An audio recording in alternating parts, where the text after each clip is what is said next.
British அரச குடும்பத்தின் முன்னாள் இளவரசர் திடீர் கைது. அதிர்ச்சியாக தோன்றினாலும் உண்மை இது. இந்த செய்தி வெளியானதும் சமூக வலைதளங்களும் சர்வதேச செய்தி வட்டாரங்களும் அதிர்ச்சியடைந்துள்ளன. நேற்று மாலை விசாரணைக்காக அழைக்கப்பட்ட இவர் பல மணி நேர கேள்வி பதிலுக்கு பிறகு அதிகாரிகள் அதிகாரப்பூர்வமாக கைது செய்தனர். ஆனால் கைது செய்யப்பட்ட பின்னரும் ரிலீஸ்ட் அண்டர் இன்வெஸ்டிகேஷன், அதாவது இப்போது இவரின் குற்றச்சாட்டுகள் எதுவும் நிரூபிக்கப்படவில்லை. விசாரணை இன்னும் நடைபெற்று வருகிறது. இந்த சம்பவத்தின் முழு பின்னணி காரணங்கள் மற்றும் சமூக அரசியல் எதிர்வினைகள் என்ன என்று பார்ப்போம். கைது செய்யப்பட்டவர் யார் என்பது உங்களுக்கு தெரியும். முன்னாள் இங்கிலாந்தின் இளவரசர். கடந்த சில ஆண்டுகளாக அரச குடும்ப நிகழ்ச்சிகள் மற்றும் அதிகாரப்பூர்வ சந்திப்புகளில் அடிக்கடி தோன்றியவர்.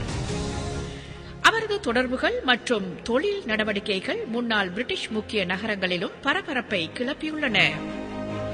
இவரை கைது செய்ய வழிவகுத்த காரணங்களாக அதிகாரப்பூர்வ தகவல்களின்படி நிதி முறைகேடு தொடர்பான சந்தேகம், அதிகாரத்தை தவறாக பயன்படுத்திய குற்றச்சாட்டு, சில அரசு ஒப்பந்தங்களில் தலையீடு. விசாரணை அதிகாரிகள் கூறுவதாவது, கிடைத்த ஆதாரங்களின் அடிப்படையில் நடவடிக்கை எடுக்கப்பட்டுள்ளது. விசாரணை ஜெஃப்ரி எப்ஸ்டீன் தொடர்பான கோப்புகள் காரணமாக நடக்கிறது. ரகசிய மற்றும் சட்டமீறல் சம்பவங்களை பரிசீலித்து வருகின்றனர். நேற்று மாலை விசாரணைக்காக அழைக்கப்பட்டவர் பல மணி நேர விசாரணையின் பின் அதிகாரிகள் அவரை கைது செய்தனர்.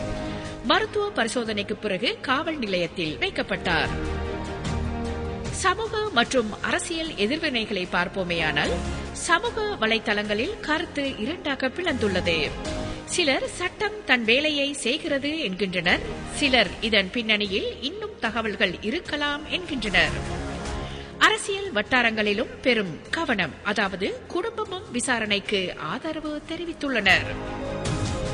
சட்ட நிலைமைகளை பார்ப்போமேயானால் இப்போதும் விசாரணை நடைபெற்று வருகிறது.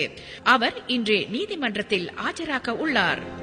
வழக்கறிஞர் தரப்பு குற்றச்சாட்டுகளை மறுக்கிறார்கள். அதிகாரிகள் கூறுவது சட்ட நடைமுறைகள் பின்பற்றப்பட்டுள்ளன. சமூக வலைதளங்களில் ஏற்பட்ட கலப்பு கருத்துகள் மற்றும் எதிர்வினைகள் மக்கள் சட்டத்தை கவனிப்பது மட்டுமன்றி அரசியல் மற்றும் அதிகார நடவடிக்கைகளையும் தீவிரமாக கண்காணித்து வருவதை தெளிவாக காட்டுகிறது. இதன் மூலம் பிரச்சாரங்கள் மற்றும் விசாரணை சம்பவங்களை மக்கள் ஆர்வமாக விழிப்புடன் பின்பற்றுகின்றனர் என்பது நமக்கு தெளிவாக புரிகிறது.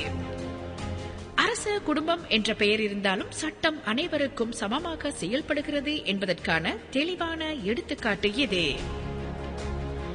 இந்த கைது ஒரு தனி சம்பவமா அல்லது பரந்த விசாரணையின் தொடக்கம் மட்டுமா? அடுத்த நீதிமன்ற நடவடிக்கைகள் இதற்கான பதிலை தெரிவிக்கும். மேலும் உறுதிப்படுத்தப்பட்ட தகவல்கள் கிடைக்கும் பட்சத்தில் மீண்டும் சந்திப்போம். நன்றி, வணக்கம். ஷைஃபா அப்துல் மலிக்.